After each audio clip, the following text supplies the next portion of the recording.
frappé directement par la foudre, vous en subissez les contre-coups. Il y a le foudroiement par tension de pas, c'est-à-dire que la foudre tombe au sol quelque part, l'électricité se propage dans le sol et par vos pieds pénètre en vous. Et le foudroiement collectif, vous avez souvent vu des images de parties de soccer, de parties de baseball, où la foudre tombe et plusieurs joueurs sont affectés en même temps. Il y a plusieurs cas célèbres de foudroiement. D'abord, un médecin de l'État de New York, Tony Chikora, qui sera foudroyé pendant qu'il sera dans une cabine téléphonique. À son réveil, il commencera à jouer du piano, un instrument qu'il n'avait jamais touché auparavant. Il lâchera son emploi et terminera sa carrière comme pianiste de concert. Autre cas étonnant, celui de Roy Sullivan, ranger dans un parc national de la Virginie. Entre 1942 et 1977, il a été frappé 7 fois par la foudre. C'est un record Guinness. Il n'a gardé aucune séquelle.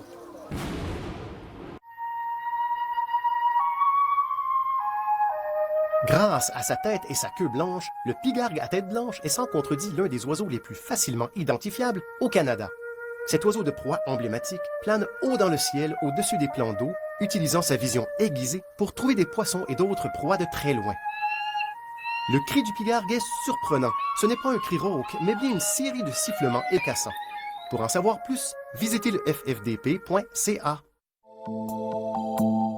Les chercheurs de l'Université de Columbia dans l'État de New York ont mis au point une méthode pour prendre le CO2 qui est dans l'atmosphère et le transformer en nanofibres de carbone qui peut par la suite être injecté dans le ciment. La méthode est un peu complexe. Ça prend un thermocatalyseur et un électrocatalyseur.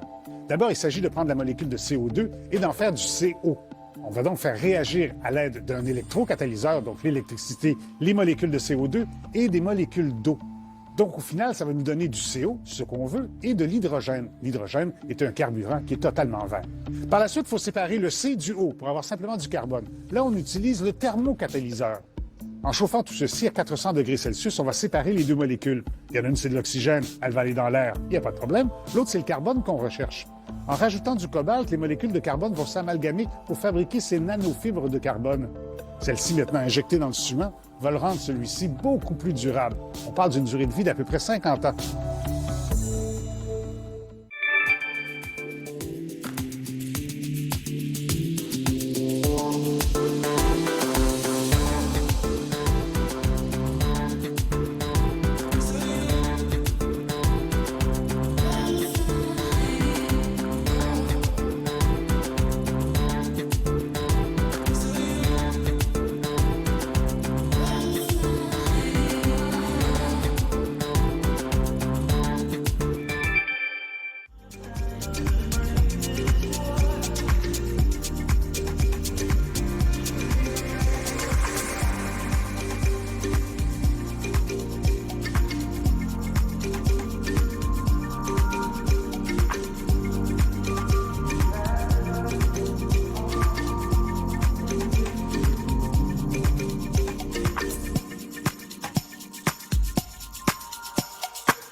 Pour vous aider à planifier vos prochaines activités, voici vos prévisions locales pour votre région.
À venir dans quelques instants, nos experts météo vous expliquent en détail les prévisions à court et à long terme.